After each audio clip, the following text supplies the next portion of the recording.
தேவதூதன் வானத்திலிருந்து ஆகாருடன் பேசுகிறான். பயப்படாதே, உனக்கு என்ன ஆச்சு? பயப்படாத.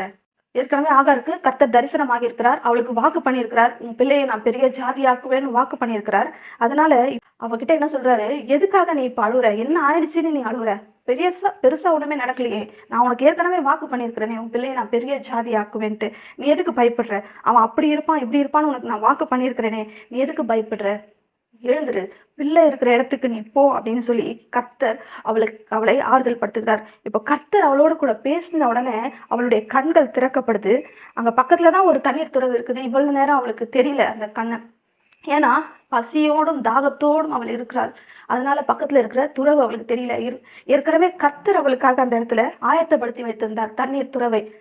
இப்ப கர்த்தர் சொன்ன உடனே அவளுக்கு அந்த தண்ணீர் துறவு கண்கள்ல படுது. கர்த்தருடைய வார்த்தை அவளை உற்சாகப்படுத்துது. அவளுடைய தாகத்துக்கு தண்ணீரா இருக்கிறது. பக்கத்துல